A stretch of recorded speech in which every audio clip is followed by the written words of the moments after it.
করার কিংবা এই আয়োজনকে ব্যর্থ করার প্রচেষ্টা আমাদের নাই। আমরা জাতিকে আহ্বান করব যে এটা একটা আনন্দ আয়োজন, আমাদের এইসব কোন্দলকে এড়িয়ে আপনারা আসুন, সবাই এটাতে আসুন, এই দিনটা আপনারা উপভোগ করুন। বাংলা নববর্ষের প্রথম দিন, একটা বছর, নতুন বছর শুরু হচ্ছে, এটা যেন সবাই ভালোভাবে শুরু করে, আমাদের সেই আহ্বান থাকবে। হেসে খেয়ে নেচে গিয়ে সবাই এটা উদযাপন করুক। কিন্তু আমাদের এই যেই কোন্দলের এই পরিস্থিতিতে আমাদেরকে এনে ফেলেছে, ছাত্রদের যে স্টেকটা একদম বিলীন করে দেওয়া হয়েছে, এইটা আমরা মেনে নিব না। এটার জন্য আমরা চাই যে তারা এখন হয়তো বা খুবই ব্যস্ত, তারা এখন হয়তো সময় দিতে পারবে না, কিন্তু সময় দিতে পারলে আমরা খুবই খুশি হব। তারা যদি আলোচনা টেবিলে বসতে চান, কেন কারিকুলামে এটা অন্তর্ভুক্ত করা যাবে না সেটা নিয়ে তারাও যৌক্তিক আলোচনা করুক, আমরাও করব। এবং এভাবে কেন নাম পরিবর্তন করা যাবে না সেইটা নিয়েও সুস্পষ্ট কথাবার্তা, এবং সব কিছুর প্রেক্ষিতে ভবিষ্যতে যেন এই ধরনের সমস্যা সৃষ্টি না হয় সেই জন্য বর্তমান সাবেক শিক্ষার্থী এবং শিক্ষকরা সবাই বসে প্রয়োজনে একটা মঙ্গল শোভাযাত্রা প্রতি বছর আয়োজনের একটা নীতিমালা প্রণয়ন করা হোক, যেটা থাকলে এই ধরনের সমস্যাগুলোর সৃষ্টি হবে না। এটা হলো আমাদের আহ্বান। আমি আমার অনুষদের পক্ষ থেকে দুঃখ প্রকাশ করছি যে এই ধরনের একটা কালচার ওনারা সবার সামনে নিয়ে আসছেন। এটা আমাদের যারা পরবর্তী ব্যাচগুলো বা আমাদের জুনিয়র বা যারা শিল্পচর্চা করে তাদের জন্য এটা ভালো কিছু দেখাবে না। এই ধরনের শিল্পকর্ম চুরির এবং শিল্পীকে প্রপার ক্রেডিট না দেওয়ার রীতিটা চলে আসছে অনেক দিন ধরে, এবং এটা যদি আসলে এই ধরনের গুরুত্বপূর্ণ একটা প্রতিষ্ঠান যেটা হলো বাংলাদেশের শিল্প চর্চার একদম প্রাণকেন্দ্র, সেখান থেকেই করা হয় এবং সেখানে সর্বোচ্চ নীতি নির্ধারকরা, প্রশাসনের সর্বোচ্চ ব্যক্তিদের হস্তক্ষেপে এটা করা হয়, তাহলে এটা নিয়ে আসলে বলার কোনো ভাষা রাখে না। আমি এতটুকুই বললাম। আর হ্যাঁ, আরেকটা জিনিস, আমার একটা জিনিস একটু বলে রাখি, আমার এই কাজটার পাশাপাশি 18 জুলাইয়ের কাজটার পাশাপাশি এটা হয়তো বা আরও 1-2 জনের কাজের সাথে মিলেও যেতে পারে। আমি আশা করব যদি মিলে যায় তাহলে তাদেরকে, আমাকে, সবাইকে আসলে এই ব্যাপারটা অবগত করা খুব কঠিন কিছু না, যে আপনাদের একটা কাজ মনে হোক আমরা করতে চাইছি, আমরা আমাদের মতো একটু করব, এটাতে কেউই না করবে না, কিন্তু শিল্পীকে এতটুকু কনসেন্ট দেওয়া খুবই প্রয়োজন। আমাদের এখনও প্রায় অনেকটা সময় বাকি। আমরা চেষ্টা করবো ওনাদের সাথে ডায়লগে যাওয়ার। ওনারা আসলে সরাসরি ডায়লগ, ওনারা অনেক ব্যস্ত, এটার কারণে হয়তো ওনারা সরাসরি ডায়লগ এই মুহূর্তে করতে পারবেন না, আলোচনা করতে পারবেন না, কিন্তু আমরা চেষ্টা করব। সেটা যদি না হয় তাহলে এর পরের ব্যাপারটা আসলে ব্যক্তিগত, কারণ আমরা সামষ্টিকভাবে যদি সিদ্ধান্ত নেই যে আমরা কেউ আসবো না, তাহলে এটা আসলে মনে হবে যে আমরা জাতিকে প্ররোচিত করছি যে আপনারাও আসবেন না। এই জিনিসটা একেবারেই ব্যক্তিগত। আমার যদি মনে হয় যে আমি এখানে আসবো তাহলে আমি আসবো, আর যদি মনে হয় যে আমি এখানে আসবো না, কিন্তু এটা ব্যক্তিগত। এখন একটা বিষয় কি, আমরা তো বৈশাখ আয়োজনের বিষয়টা নিয়ে কথা বলছি, প্রসেসটা নিয়ে। এটা তো আমরা দেশের জন্য আয়োজন করে দিচ্ছি, এরকম একটা বিষয়। আপনারা এরপরে হচ্ছে যেখানে বৈশাখের কাজ হচ্ছে সেখানে যাবেন, সেখানে গিয়ে দেখবেন তারা কয়জন কাজ করছে। বৈশাখের আগের দিন আজকে 13 তারিখ, কয়েকজন স্টুডেন্ট কাজ করছে, যেসব স্টুডেন্ট কাজ করছে কয়েকজনকে জিজ্ঞেস করবেন তারা কোন ইনস্টিটিউশনে, তারা বর্তমান শিক্ষার্থী নাকি সাবেক শিক্ষার্থী। আপনারা রানিং ব্যাচের কয়জন স্টুডেন্ট আছে, আপনারা না সেখানে বুঝতে পারবেন যে আমাদের সাথে একমত কারা কারা এবং কারা কারা একমত না, এবং বিগত বছরগুলোতে কেমন লোক ছিল আপনারা সবাই জানেন। এটা একটা উৎসব মুখর পরিবেশ হয়ে থাকতো, আমরা আনন্দের সাথে কাজ করতাম। এখন যখন স্টুডেন্টদেরকে ফার্স্ট ইয়ার সেকেন্ড ইয়ার ওদেরকে বলা হচ্ছে মার্কিং এর জন্য তোমরা বৈশাখের কাজে আসো, এখানে কোনো আনন্দ তারা খুঁজে পাচ্ছে না। তারা যে আসছে না কাজে, এটাই একটা resistant, it it self is a resistance. এবং এখানে আমরা যে কজন কথা বলছি, আমরা মনে করি যে আমরা তাদের হয়ে কথাগুলো বলছি।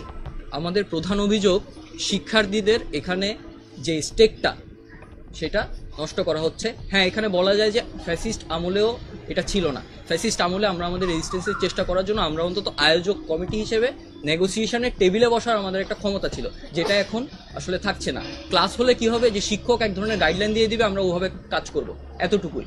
তো এই আয়োজনে স্টুডেন্টদের যে স্টেক 1989 সাল থেকে যেটা হয়ে আসছে, শিক্ষক শিক্ষার্থীরা মিলে আয়োজন করছে, সেটা এখানে নষ্ট হচ্ছে। আমাদের মূল অভিযোগ এটা, এবং এটা না থাকার কারণে না, আমরা বয়কট করিনি। আমি বললাম না যে এই জায়গাটা আমরা একটু ব্যক্তিগতভাবে ছেড়ে দিচ্ছি, যে এত কিছু চলছে, তারপরে যদি কারো মনে হয় যে এখানে আসাটা দরকার, সে আসবে। যদি মনে করে যে না আমি আসবো না, আমি এটা সমর্থন করছি না, তাহলে আসবে না। এভাবে আমরা সামষ্টিকভাবে কাউকে ডাকছি না, কারণ বিশ্ববিদ্যালয়ে বর্তমানে ছাত্রদের প্রতিনিধি নির্বাচনের কোনো পদ্ধতি না থাকায়, আমি যদি এখন বলি আমি সাধারণ সকল শিক্ষার্থীর স্টেক নিয়ে কথা বলছি, আমি পারবো না, কারণ এই কনসেন্ট আমি সবার কাছ থেকে নিয়ে আসিনি যে আমি সবার কথা বলবো। কিন্তু আপনারা একটু যদি খেয়াল করেন, ক্ষমতার পারপাস সার্ভ করার জন্য বিগত সময় ছিল ছাত্রলীগ, অপরাপর সংগঠন, যখন যেই সরকার ক্ষমতায় থাকে তার ছাত্র সংগঠন এগুলো করে থাকে। এখনো যেই শিক্ষকেরা ক্ষমতায় তাদের জন্য কিছু স্টুডেন্ট এভাবে রেডি হয়ে গেছে যে ওদেরকে আমি সরাসরি বলবো সুবিধাভোগী স্টুডেন্ট, কারণ তাদের মধ্যে অনেকে আপনি দেখবেন চারুকলা অনুষদ আমরা এখনো বয়কট করছি না। আগামীকালে আপনারা যারা আসতে চান মঙ্গল শোভাযাত্রায় আসুন। আমরা শুধু আমাদের স্ট্যান্ড এখানে ক্লিয়ার করলাম যে শিক্ষার্থীদেরকে সাথে কিভাবে এখানে অন্যায় করা হয়েছে এবং এগুলোর যেন একটা সুরাহা হয়, এটা জাতির সামনে আমরা এর আগে নিয়ে আসতে চাইনি ভেতরের কোন্দল হিসেবে। কিন্তু যখন একটা জাতীয় প্রোগ্রামে আসলে প্রত্যেকটা পদে পদে স্টুডেন্টদের স্টেকটাকে ধ্বংস করা হচ্ছে, তখন আসলে এভাবে এসে কথা বলা ছাড়া মনে হচ্ছে অনেকটা আক্রমণাত্মক কথা বলছি, কিন্তু এভাবে কথা বলা ছাড়া আমাদের দ্বিতীয় কোনো উপায় নেই। আচ্ছা, আমি একে একে করে আসি। ব্যাচের ব্যাপারটা আসলে ব্যাচের প্রতিনিধি বললেই মনে হয় সবথেকে ভালো হয়, এই জন্য আমি উঠে যাচ্ছি। ব্যাচের প্রতিনিধি হিসেবে 26 ব্যাচের একজন।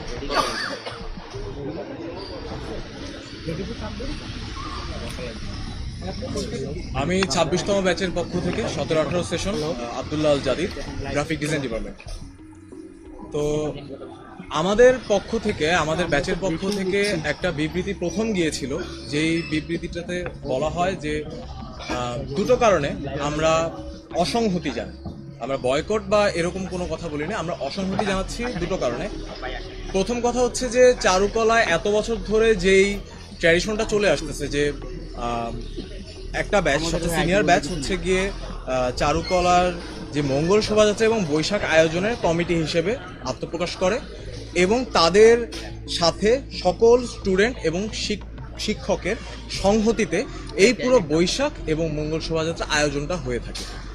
এখন এই জিনিসটা খুবই আচমকা মানে পরিবর্তন হয়ে যাওয়ার কারণে, যেমন এখানে আমরা যখন শিক্ষকদের সাথে কথা বলি এর পরবর্তীতে, তারা আমাদেরকে এই জিনিসটা জানায় যে সিনিয়র শিক্ষকদের সাথে আলোচনা এবং সকল শিক্ষার্থী এবং শিক্ষকদের নিয়ে আলোচনা সাপেক্ষে এই সিদ্ধান্তটা গৃহীত হয়েছে। কিন্তু আমরা পরে সাধারণ শিক্ষার্থীদের সাথে যোগাযোগ করে এটা জানতে পারি যে চারুকলায় যে মিটিংটা হোল্ড করা হয় এখানে আমাদের লেকচার থিয়েটারে, সেখানে হচ্ছে গিয়ে যথেষ্ট পরিমাণ শিক্ষার্থী উপস্থিত ছিল না মতামত দেওয়ার জন্য। এবং আমাদের দুইটা ছিল যে এইভাবে আচমকা ব্যাচের আয়োজক সিস্টেম থেকে হঠাৎ করে 2 ক্রেডিটের মানে চারুকলার মধ্যে যে বৈশাখ আয়োজন এবং মঙ্গল শোভাযাত্রা, এটাকে জাস্ট অগুরুত্বপূর্ণ 2 ক্রেডিটের একটা কারিকুলাম কোর্সের মধ্যে রূপান্তর করা, এটা এবং খুব আচমকা, এই জিনিসটা আসলে খুবই দৃষ্টিকটু ছিল আমাদের পক্ষ থেকে। আর দ্বিতীয় যে বিষয়টা ছিল, যেটার সুরাহা পরে হয়ে গিয়েছে, যে শহীদ আবু সাঈদের যে একটা স্ট্রাকচার হচ্ছিল, ওটার ব্যাপারে আসলে পাবলিকের মধ্যে অনেক ব্যাকল্যাশ তৈরি হচ্ছিল এবং সেই ব্যাকল্যাশটার জন্য আসলে ওই সমালোচনার তীরটা ছিল কিন্তু চারুকলা স্টুডেন্টদের পক্ষে। কেননা আপনারা তো এত বছর এটাই দেখে আসছেন যে চারুকলায় যেই স্ট্রাকচারগুলো তৈরি হচ্ছে মঙ্গল শোভাযাত্রায়, সেগুলো স্টুডেন্টরা মিলেই করতেছে। তো আসলে তীরটা যখন আমাদের দিকেই ছিল, তো এই জায়গাটা ক্লিয়ার করার জন্য আমরা প্রথম বিবৃতিটা দিই। আর যদি আলাপে আসি যে হঠাৎ করে এই মানে মঙ্গল শোভাযাত্রা এবং বৈশাখ আয়োজনটা কারিকুলামে পার্ট হয়ে যাওয়ার, তো এখানে আলাপটা আনঅফিসিয়াল। এটা আসলে শিক্ষকরা পরবর্তীতে যে তাদের বক্তব্য মিডিয়ার সামনে দিয়েছেন, এটা যথেষ্ট অন্যরকম ছিল। আমাদের কাছে আলাপটা এরকম ছিল যে বিগত ফ্যাসিস্ট রেজিমের যে ডিন ছিলেন, ডিন নিসার হোসেন, উনি হচ্ছে গিয়ে বিগত 3 বছর ধরে এই মঙ্গল শোভাযাত্রা এবং বৈশাখ আয়োজনটাকে কারিকুলামে পার্ট করার জন্য মানে বারংবার আপনার সংশ্লিষ্ট কর্তৃপক্ষের কাছে চিঠি দিয়ে যাচ্ছেন, যেন এটা এভাবে স্টুডেন্টদের কমিটি এইভাবে এদের হাত থেকে সরে যেন কারিকুলামে পার্ট হয়ে যায়। তো আমার প্রশ্নটা আসলে তখন এটাই ছিল যে আপনারা এই জিনিসটা স্বীকার করতেছেন যে বিগত ফ্যাসিস্ট রেজিমে এই জিনিসটা চেঞ্জ করার চেষ্টা করতেছিল, তারা কিন্তু পারেনি, কারণ স্টুডেন্টদের পক্ষ থেকে ওই রেজিস্ট্যান্সটা গত 3 বছরই ছিল। তাহলে এবার হঠাৎ করে কেন সেই ফ্যাসিস্ট রেজিমের যেই চেষ্টাটা, সেই চেষ্টাটাকে আপনারা বাস্তবায়ন করতে গেলেন? আমার প্রশ্ন এটুকুই ছিল, এবং যেটা আসলে কোনো মানে সুস্পষ্ট জবাব আমরা পাইনি।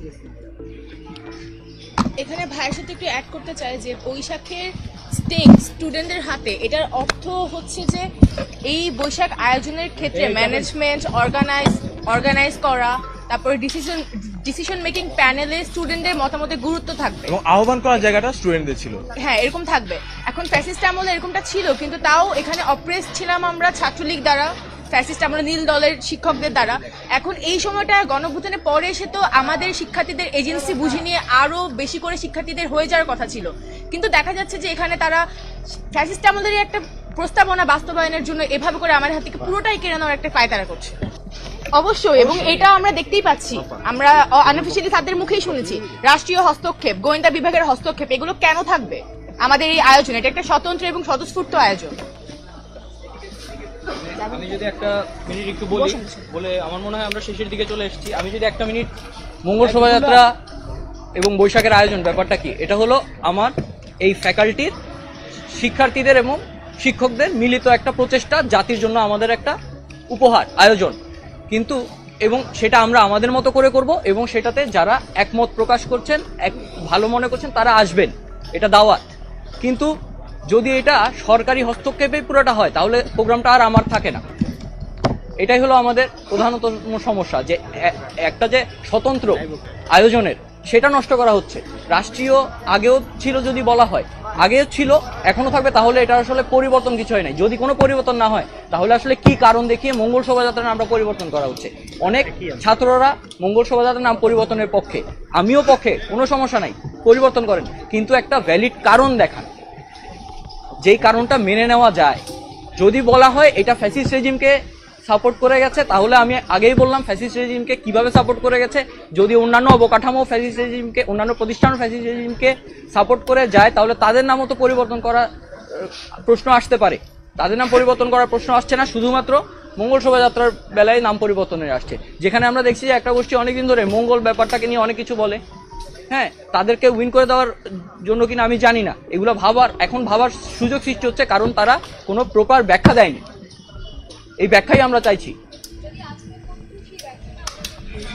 তারা আসলে কোনো খোঁড়া ব্যাখ্যা নিয়ে যদি আমাদের কাছে আসে, হবে না। যেমন বলছে যে 96 সালে কোনো কারণ না দেখিয়ে আনন্দ শোভাযাত্রা থেকে মঙ্গল শোভাযাত্রা করা হয়েছে। 96 যখন বৈশাখ হয়েছে তখনও বিএনপির ক্ষমতা।